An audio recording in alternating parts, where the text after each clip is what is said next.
Welcome to episode 12 of the Dan John Workouts podcast. I had a nice little question about the concept of easy strength, and the person asked me about loaded carries. And it got me deep diving into, really since 2003, which is, 16, 17 years now of doing this protocol, along with all these new things that have come along. How would I put together easy strength today? Well, really, there's four kind of given exercises. The overhead press family, that's the military, one arm works fine, though you have to double the number of reps. But the military press, the vertical press, vertical pulls, which are obviously pull-ups, or if you have to, a machine pull down. But what's nice about those is if you watch, they are what we used to call a superset. You go in both directions, and the universal gym machines were basically designed to train like that. And of course, the other two kind of givens are a member of the deadlift family, where you go like this, and of course the ab wheel, where you go like this. So vertical press, vertical push, vertical pull, deadlift, ab wheel, and then the fifth. Well, there's two ways to go about that fifth exercise.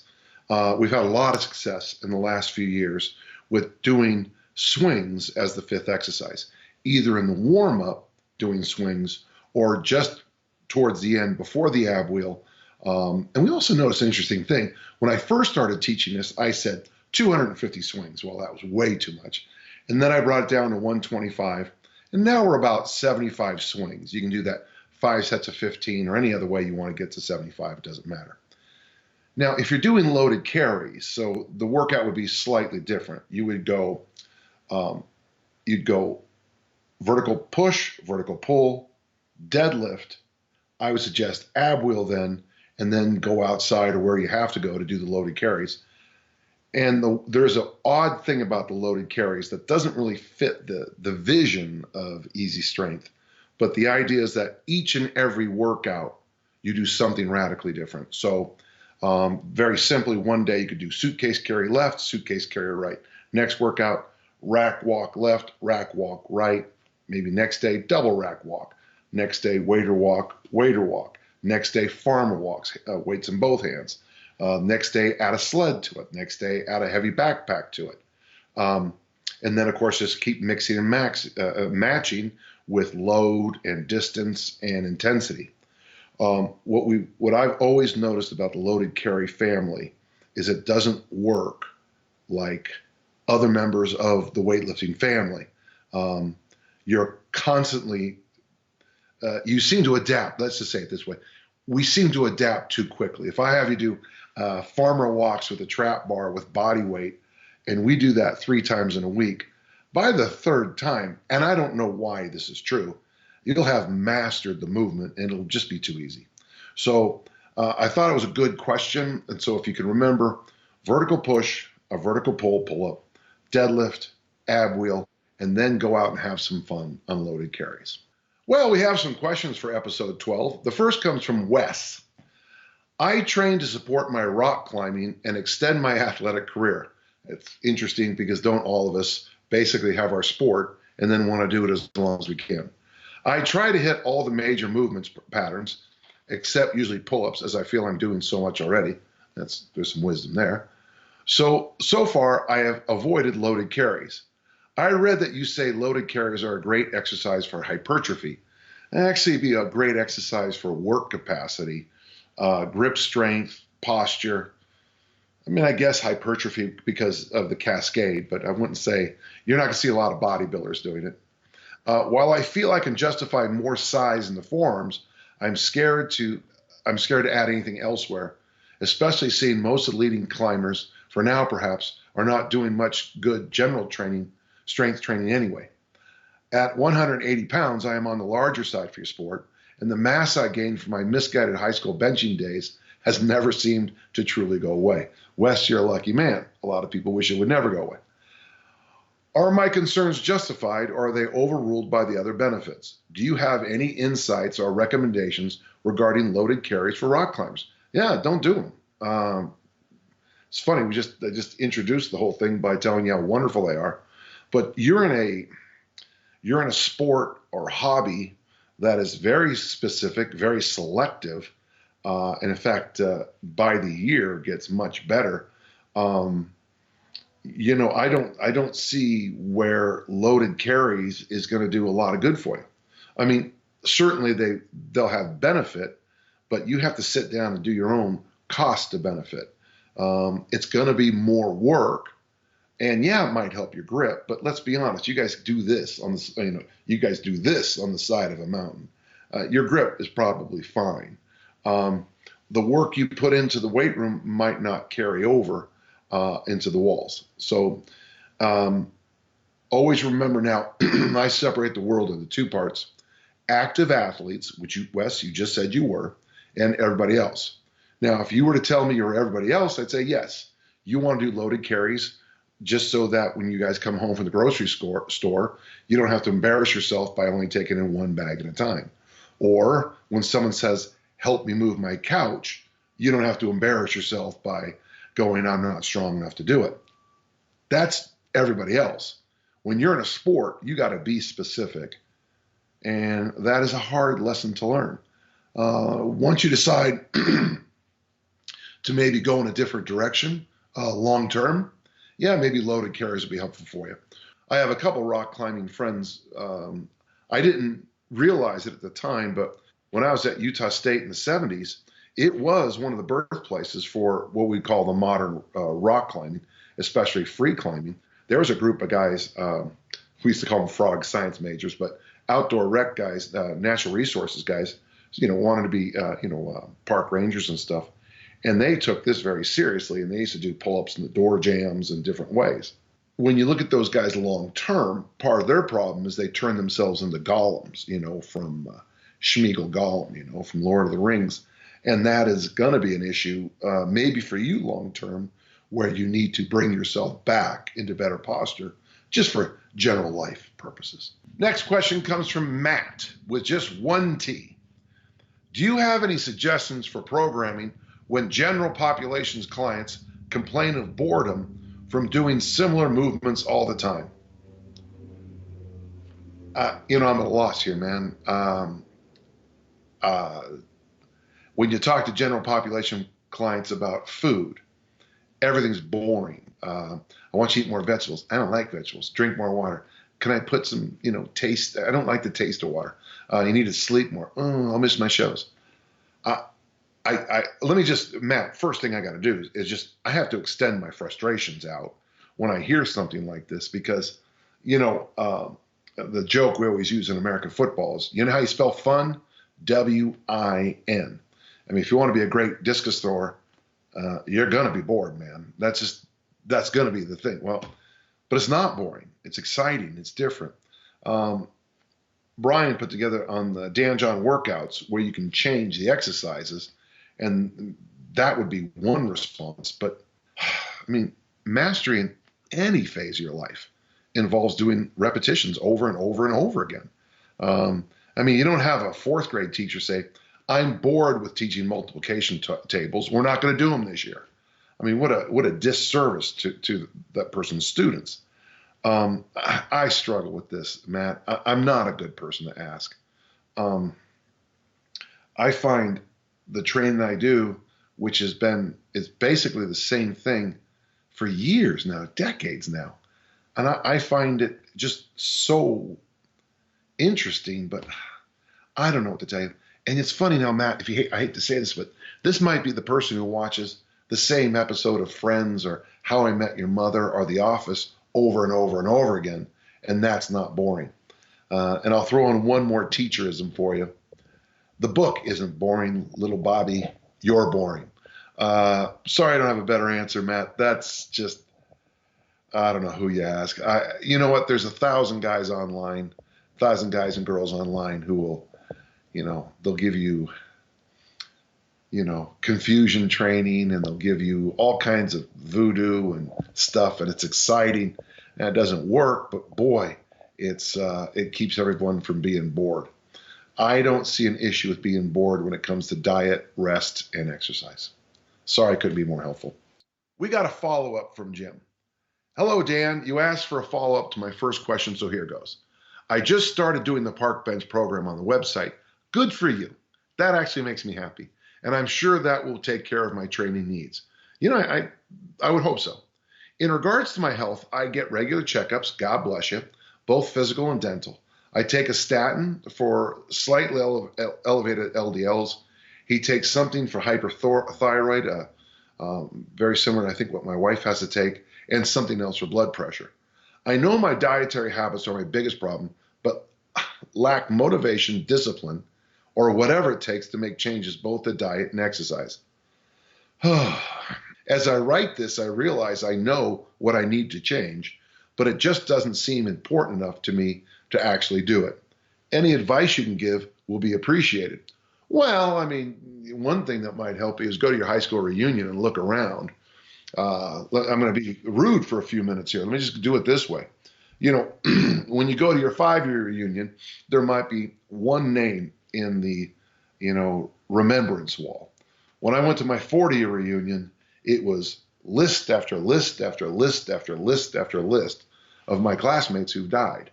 So for me, after my 40-year high school reunion, 4 years ago now, that happened fast, I went home and I rethought my goals. And my number one goal became, I want to dance at my granddaughter Josephine's wedding. She's 5. That means maybe 20, 25 years from now. And that completely changed my vision of how I work out and how I do things. Because what I did is I made a goal that touched my heart deep enough that it makes me do the little things, like take ice showers. I've always been very good about the dental checkups, the eye doctor. In the next 3 weeks, I have all these things, the blood tests. I have all these things. I'll donate blood also. But that was a heartfelt goal for me. So let me just start there. Maybe you need a long-term heartfelt goal. Is there someone in your life you want to be around for? And if there isn't, let's take care of that. And then the second side, because I always see goal setting as kind of a big check mark, something long-term and something you can do today. I'd like to recommend the work of B, the letter J, F-O-G-G, B.J. Fogg. He's a Stanford psychologist. I think he's brilliant. And he has a website called tinyhabits.com. And his idea, for example, I just flossed my teeth. I had to drop my wife off at something. And on the way back, I was flossing my teeth because I was laughing, because he doesn't believe in flossing your teeth at first. He believes in flossing your tooth.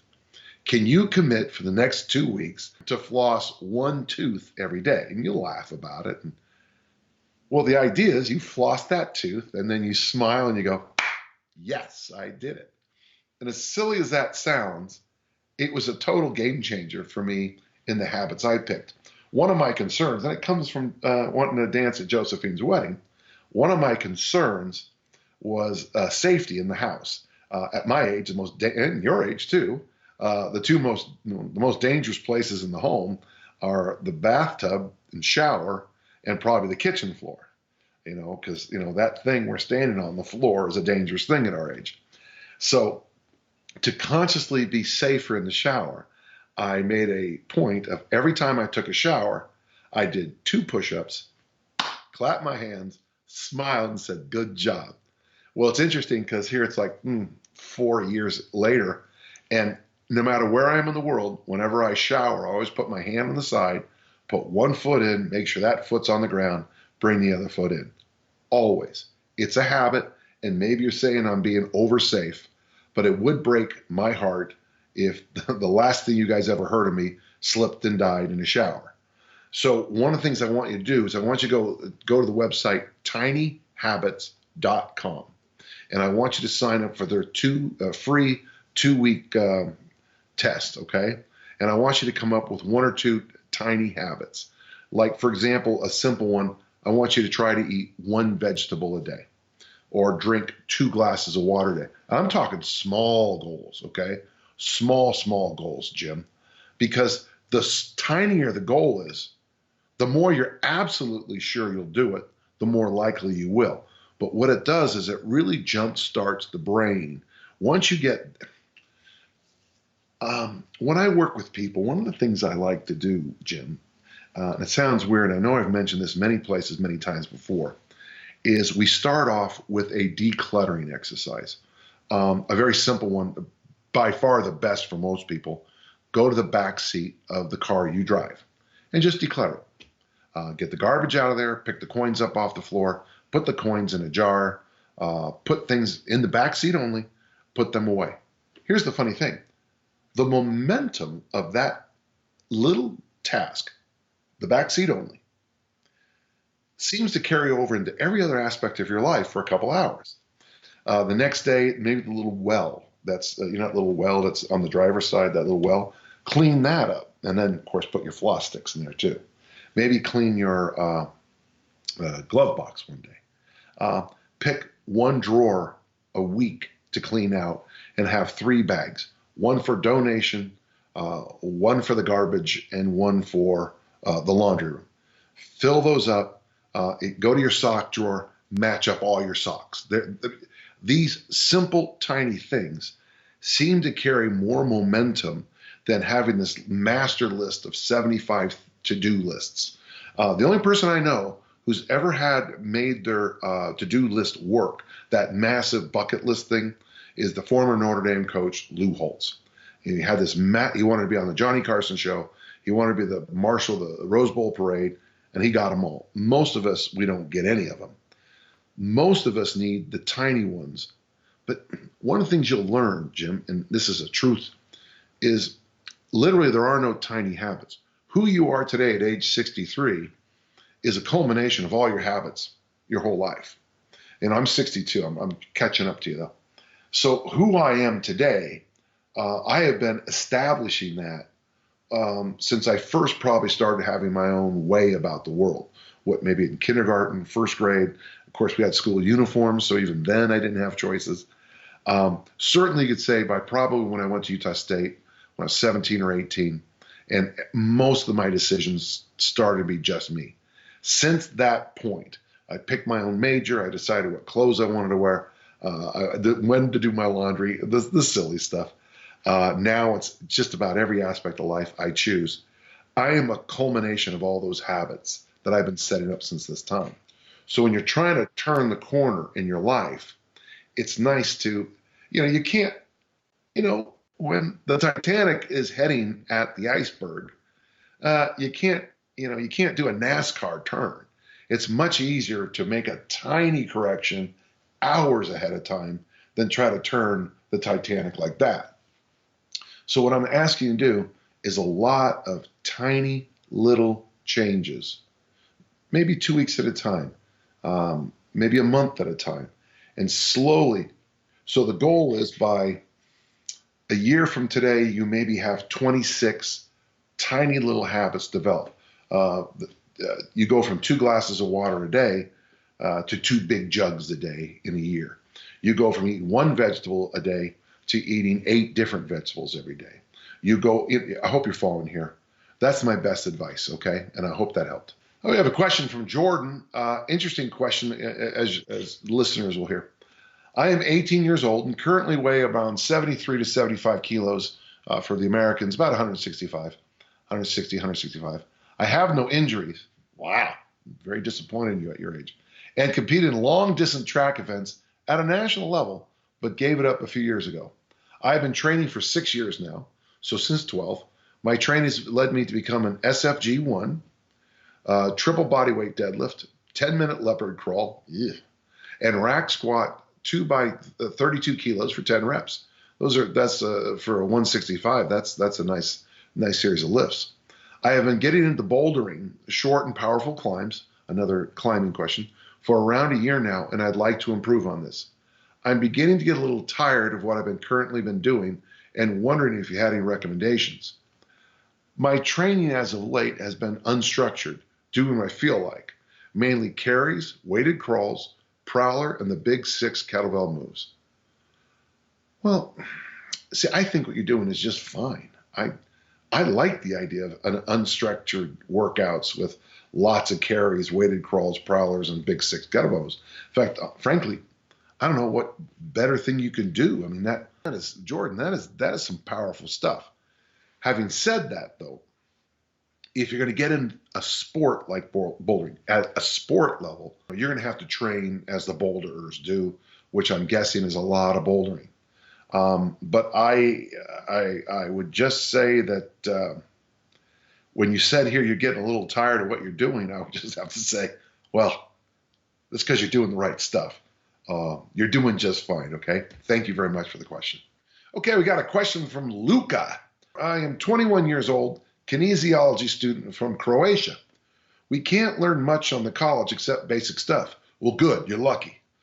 Can you recommend me some quality books about strength and conditioning and some books about healthy lifestyle for general population and older people also? Well, yeah. Well, yeah, I can. The book I usually have people, because I think it's a brilliant book, it's an excellent read, it's fun to read, is Tommy Kono, the late Tommy Kono's book, Weightlifting, Olympic Style. I think that is a foundational book. He took those ABCs of training. There are so many lessons that apply to every other sport. It's worth your time. Very simple, a very simple book when looking at programming, training, and the basics. It is a rock solid, good basics book. If you get a chance to find this book, now, Bill Hinbern, Hinbern, has a site that I think you might want to look at this book. It's called The Encyclopedia of Wrestling Conditioning by John Jessee, Jessee. And what I love about this book is that it's got everything in there. It's got ligament training, tendon training, isometrics. It's got a million different grip exercises.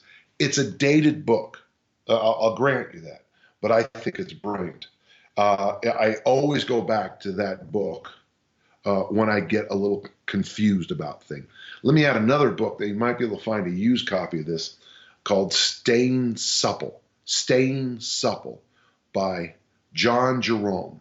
And you can find that usually easily on eBay and some of the others. So those three books, one is on specifically Olympic lifting, one is on everything you'll ever need to know about the weight room, and the third, mobility, flexibility. Those are my favorite three go-tos just as a foundational stuff.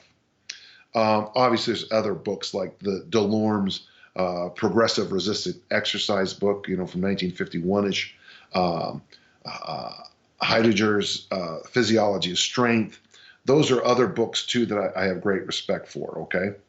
When you look at the healthy lifestyle for general population and older, you might have a hard time finding this book now, but Terry and Jan Todd, Todd, wrote a book about middle-aged weightlifting that I thought was excellent. I bought a copy. I've had two copies, loaned out one, and never saw it again, as per always. But I thought that was an excellent book. It is very simple programming in there. They have a 4-month cycle that you just keep repeating. And it was a massive influence on Clarence Bass, the Get Ripped guy. Now, by mentioning Clarence Bass, who's a bodybuilder, I also think his works are very good. His last few books I've been, as he's gotten, he's over 70 now.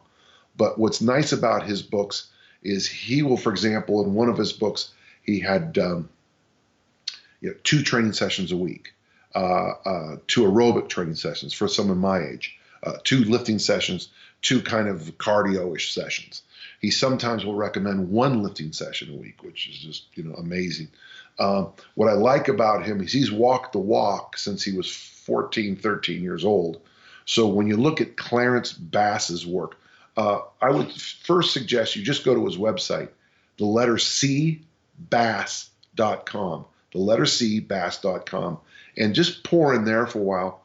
Now he's a bit more of a high intensity training guy, the old Ellington Darden, Arthur Jones stuff. And he's also, he's very anti-fat, but it doesn't matter because it's well worth your time reading. If you can get online and find a copy of Art Devaney's original 2002 document, Evolutionary Fitness, I thought that was brilliant for athletes and everybody else, okay? And there's also a brilliant book called Can You Go by Dan John. And you can find that at On Target Publications. And if you buy it there, you'll get the audio, the ebook, and the printed book all in one package. And that's my work on training both elite athletes and the normal general population. I hope that helped. Now, this question actually made me very happy. The wife and I have a 2-week trip to Ireland in May, from Dublin, then south, and then to the coast, and flying out of Shannon. Shannon is a tremendous airport. Like you, we are one-bag packers. I read your packing essay, but do you pack any additional shoes to handle the wet weather? Do you recommend any other special clothing for Ireland's crazy weather? Those are good questions. First, no. Of the shoes I wear in Ireland, I don't want to give any brand names, but those are the shoes I wear. These are what I wear on the plane. These are what I wear every day. I had to wash them when I got home. You could find a pair. Back when I went to the Middle East the first time, I found this really kind of cool pair of, they were like running shoe boots with some waterproofing in them, but you want them light, light and easy. And if you're like us, you spend most of your time on concrete, you don't really need much. As for the special clothing in May, it's not going to be a bad time. I generally have a jacket on, which is easy to take off. But in the pockets of the jacket, I have 2 things. I have a little backpack that shrinks down to size this big, and I have a little poncho that shrinks down to size this big. And I use the backpack if we go, for example, we need to buy some food for dinner or a bottle of wine, or if we do find something that we want to bring home, I pop the backpack out and then we walk home with it. I put a picture up somewhere of me doing loaded carries coming home from the grocery store one night. We had 165 euros worth of groceries, and I carried them all in my backpack and then the 2 extra bags that we carry when we go shopping. And Tiff took a picture of me because she said it reminded her about how I train at home. And I had about a 2-mile walk with a fair load. Hey, got my workout in. The thing I would recommend, a couple of things I would recommend, if you did read it, I always have the one bag that I bring that has the sandals, the swim trunk, that magic towel that my daughter got for me, the swimmer towel that you always get dry with. I always bring a beanie and a pair of gloves in there too. And I would recommend, so when it does kind of turn a little bit, I would walk around with the gloves stuffed in the beanie, also in my pockets. The number of times I've had to pull out the poncho this last trip was 0, even though it was the rainy season, because once you start walking, you're going to get wet, and you just zip it up and just, you're going to get wet. But I love your question, and I hope you have a great time. Feel free to email again if I can give you any ideas. And if you go to Galway, I have some places I want you to see, okay? In Galway, as you go up High Street or Market Street, you'll know the street. I want you to go to Tuco's Taqueria, which was just voted the best Mexican food in Ireland. And I want you to go in there and say, ask for the owner and say, or any of the people who know, and just say, the owner's name is Angus, and you'll say, Dan John sent me. And then he will give you a big hug and begin to weep. Garavan's, oh, what a great place. O'Connell's, oh, I'm already missing it already. I've only been home for a week. Well, thanks again, folks, for listening. I'm very happy with the quality of questions that come in. I've done this for a long time. I first started on the internet in 1998, and I've answered a lot of questions. In fact, there's an archive of them at danjohn.net. But it's been wonderful to get a whole new batch of good, solid questions that really piqued my interest. So if you have questions, remember, send them to podcast@danjohnworkouts.com, and I'll be happy to answer them anytime. Thank you.